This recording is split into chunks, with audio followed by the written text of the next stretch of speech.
Yo, it's time to step into the business bubble. Bro, pop your bubble. Pop your bubble. Finally. Bust your bubble. So thirsty. Yeah, man. Hey, I have a cheers with you, man. Oh, sorry. It's okay. Do you cheers every single person? No, I was just pulling your leg, man. Cheers, brother. Cheers, bro. Cheers, bro. Thanks for coming on, Bishara, man. Thanks, mate. Free bubble tea. Thanks. Shit. Yeah, man. Don't talk shit about Grant Cardone. Yeah. Hey, what would you say to him if you met him? I mean, like, Actually, no, you know what? When you meet him, what would you say to him first?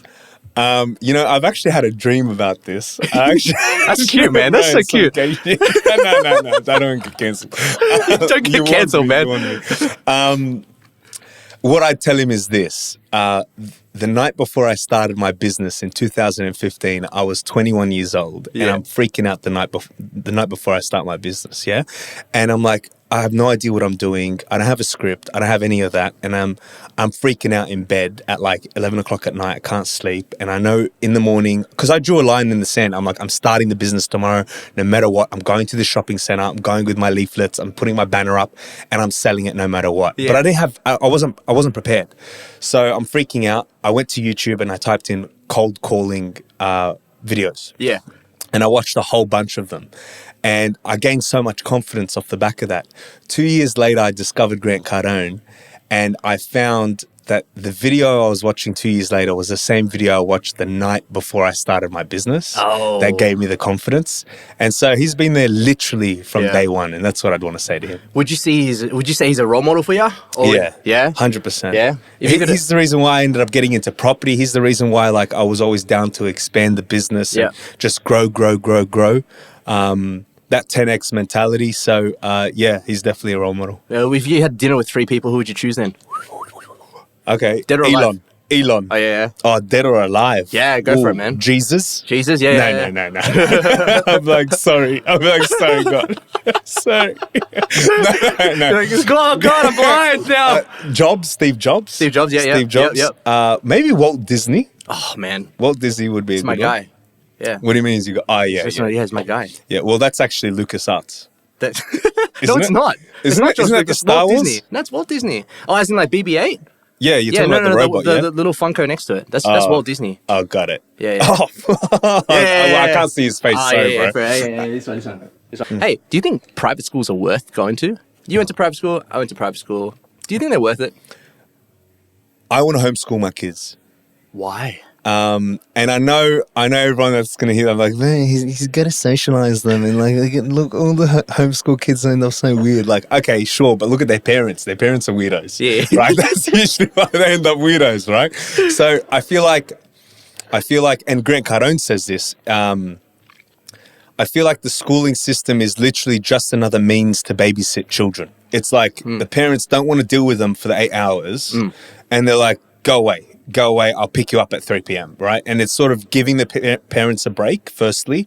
And it's just institutionalizing them. It's just like getting them, like you've seen the I don't know if it's a caricature or the image depicting the teacher is an axe.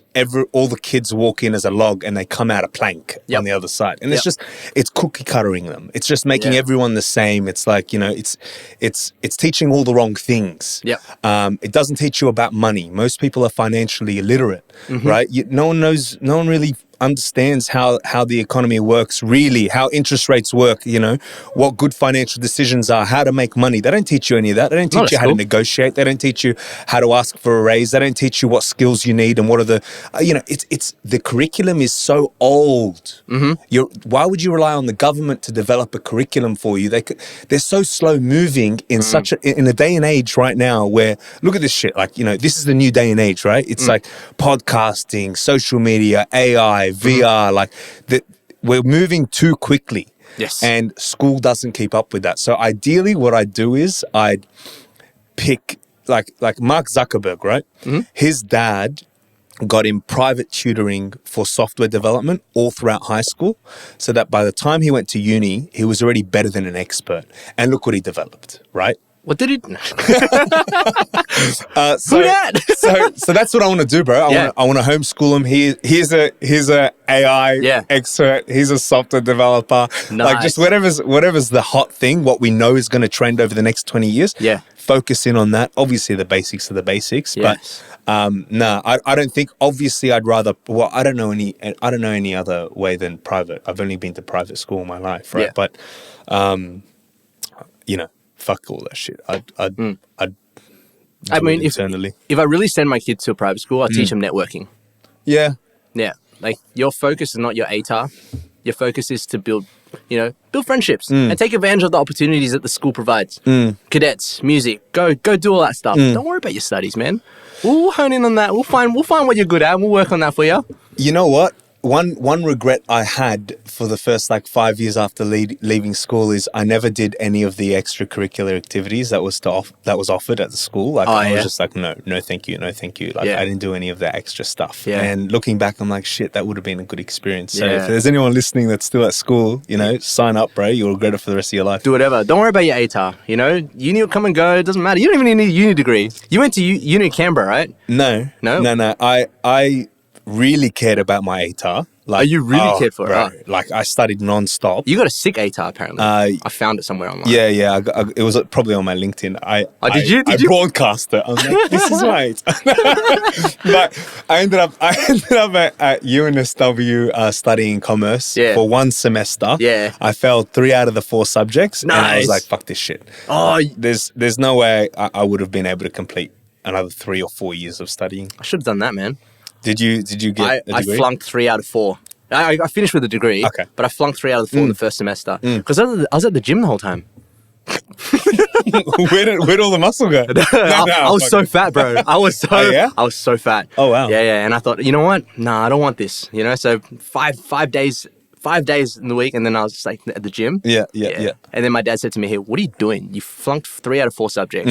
You're at the gym the whole time. You get a job. Go get a job. He said, work part-time, go finish your degree, and then we'll go from there." Asians, man. My grandpa would not let me go if I didn't get that plaque on his wall. What did you graduate with? Macquarie. What did I graduate with? Marketing and international biz. Okay, gotcha. Not that marketing back then, that means nothing compared to marketing now. That's what I'm saying. It's the same thing with school. It's so old and slow moving. Right. It doesn't keep up with the times. Right. And that's my problem with the schooling system. Exactly. And that problem is accentuated at university because it's not even necessary. School is, right? It's illegal to not go up until year 10 or whatever it is. Yeah. But uni is like an opt-in and everyone opts in for it. And unless it's a certification required, unless it's certification required like a doctor, an engineer, a lawyer, blah, blah. Okay, fine. Professional services. Correct. Otherwise, mate, get stuck into it. Get a job. Like you said, get a job and learn on the run. Yeah, get in there. Call people about their debts, right? At CBA. I didn't know that you were at CBA as well. I love that. I was at CBA, man. But that is such a wheel, such a cog, right? And I mean, it's the rat race. It really is the rat race, and everyone's fighting over for that next one job. Oh man, I want to dive into that. But actually, but just sorry to go, man. Hey, this is a collab podcast, man. This is a collab podcast. You can interrupt as much as you want, man. I actually met Matt Combs. Oh yeah, CEO of CBA at a Bali. In Bali, at the lounge, and I saw him, and I was like, "Sorry, is your name Matt?" And he was like, "Yes." And I'm like, "Matt Combs?" And he was like, "Yes." And I'm like, "CEO of CBA?" And he's like, "Yes." And I'm like, "Pleasure to meet you in this lounge, sir." And he was like, "Thank you." And I'm like, "Would you be interested in coming on my podcast?" Was this recent? Literally last time I was in Bali, so a couple months ago. And he was like, "Well, not now, mate." And the conversation just died from there. So shout out to Matt Common. Sorry about that, bro. Matt Common, you can do a podcast with Common. That's all right. Yeah. Maybe that's the fuck. That's right. This guy doesn't even know my name. Hell no. What do you eat mentally? What's your brain food to maintain that kind of mentality that, hey, you know what? The only thing that's stopping you is really yourself. I'm literally going to pull up my social media and show you. Every single morning I wake up. Yeah. And the first thing I type in is Look at this search. There's one black motivation guy. I typed that in. Grant Cardone motivation. Every morning, as soon as I wake up, I type in motivation. Yeah. If I'm feeling down, if I'm feeling, let's say it's lonely, motivation for when feeling lonely. If I'm feeling I feel like I'm going to quit, or I feel like I'm on the edge of losing or failing, motivation for when you feel like losing. And that's literally how I open my eyes. Like, I open my eyes, I roll to the side of my bed. I know this is probably not scientifically, it's everyone's like, don't look at your phone for the first hour. Well, shit. Put it in my eyeball. So I look up videos like that as soon as I wake up, and it gets me in the right headspace. It's like positive affirmations. Yeah. And I've been doing that for many years. Yeah. And eventually it kind of like just gets ironed into your head, right? And then it kind of becomes you. Correct. Do you surround yourself with friends that are kind of in that headspace as well? Yeah. Or do you like separate, like, am I friends like this? No. Because it's like, at least in my case, it's all I think about. It's all I want to talk about. It's business for me. It's my passion. I love it. Like, it reminds me of this story. I was once, we were having popcorn. Me and a friend, we're close, and we're still friends to this day, and other people that we're not really that close with, but we're there at the time. Yeah. And we're eating the popcorn, and everyone's enjoying the popcorn, and me and my mate are analyzing how much the popcorn packet would cost to make and how much the profit would be on the popcorn.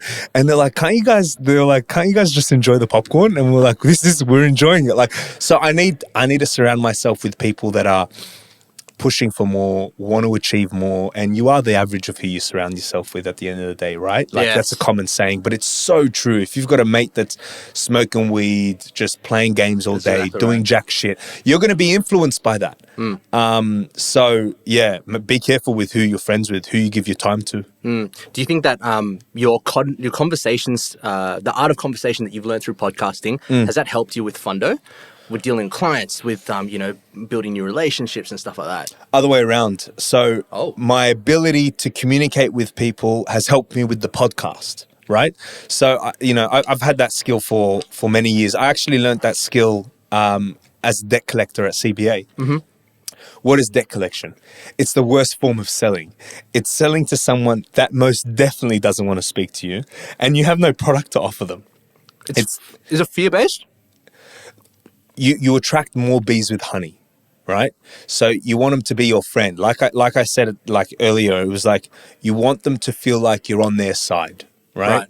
And so that's about rapport building. That's about emotional intelligence. And so that's one of the best things I took away from CBA. It was how to build rapport with people, how to let them know that you're there to help and not to harm. Because you are, at the end of the day. If someone's behind on their bills, it's going to affect them long term if it gets to a default level and, affects their credit history. That's a lot worse. That's 7 years you can't borrow or, you can't do any of that. So once they recognize you're on their side, that's the hard part. How do you get them to be on your side? Then it became, for me, just like I became a ninja on the phones. I became really good at it. And then, that translated into how I treat with my customers. It's that personal relationship with each and every customer. And that is imbued within all my staff. And then, podcast is just like, it's just chatting. So, that's something really I've always been good at. Can you develop your EQ? Do you think you can develop it? Yeah, 100%. Yeah? Yeah. My EQ was entirely developed debt collecting. I highly recommend anyone out there that's feeling a bit introverted or, doesn't feel like they're good at speaking with people, get a phone call job. Get a job where all you're doing is calling people. Don't work in a branch. Yeah. I'd recommend. I know you've worked in a branch. Yeah, I would recommend get in the head office. Yeah. I feel like, and you'd actually know more about this than me, but I feel like there's a cap when you're at a branch, whilst at a head office, you can go all the way to CEO. There's no cap. At the end of the day, it gets the branch manager, and that's it, your branch manager, right? Whilst at head office, there's no limit to what you can accomplish. But most importantly, it's a call center environment. You're on the phone. You're drilling it. Yes, it's soul sucking. I loved it till I hated it. And then I once I hated it, I was call avoiding, and I almost got fired 3 times at CBA for call avoiding. Like, so they pulled up this call log, and they're like, Bishara, there's instances we found where you call avoiding, and I'm like, look, I go through my calls so fast, and because I'm so quick, sometimes I'll accidentally click it, hang up, and they're like, oh, okay, and they pulled up this call recording, shit like that too. And it records my screen, right? They've got a screen that records, and. And someone goes, hello, and I hang up and I go, not bothered, right? And they can hear me say it. And so I give them all the defenses I can on that one call. I'm like, yeah, blah, blah, blah, blah. I give them all the explanation. And they're like, oh, okay, thank you. And they pull up this other file with 30 more instances of it. But they never fired me. So yeah, do it for a little bit and then duck and weave, move, get out. Yeah. If you want to start a business at least, unless you want to go down the corporate rat race. That's so micromanagey though. I hate it. It's necessary. Yeah? It's necessary, yeah. Put it this way. If you're on a surgery table, sure, right? You're doing open heart surgery. Do you want the lead surgeon to be micromanaging you? Me or as in Yeah. Your body. You're right there. Yeah. You do, right? Everything, man. Correct. Do everything you need. Correct. Yeah. Micromanage the shit out of me. Why? Because it's so important, right? Mm-hmm. And the same thing is true in a business. The business has all these vitals and, different indicators that need to be managed and tracked, and someone has to stay on top of it. Mm-hmm. And there's a reason why CBA is where they are. They make 10 billion literally a year net profit. It's because of that. Yes, micromanaging is not a good thing. It starts affecting morale and culture. But all they were doing is holding someone accountable, right? That's all it was. It was and you know what, bro? I was a cancer. If you're hanging up calls and you're brazen about it, you're not good for culture. Yeah. Because a new guy jumps in or a new girl jumps in and sees that sort of culture, and then it spreads. Yeah. So